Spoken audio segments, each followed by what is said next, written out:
Mr. President, what about 1.3 billion Muslims who are watching this?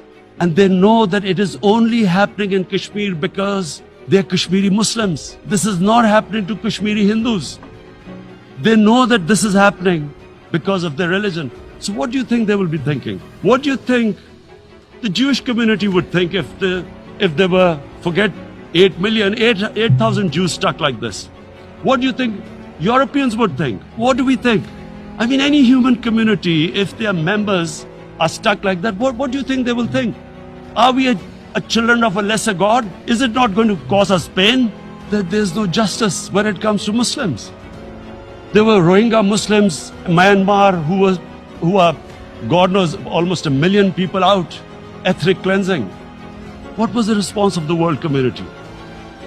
So what do you think will be the response of 1.3 billion Muslims?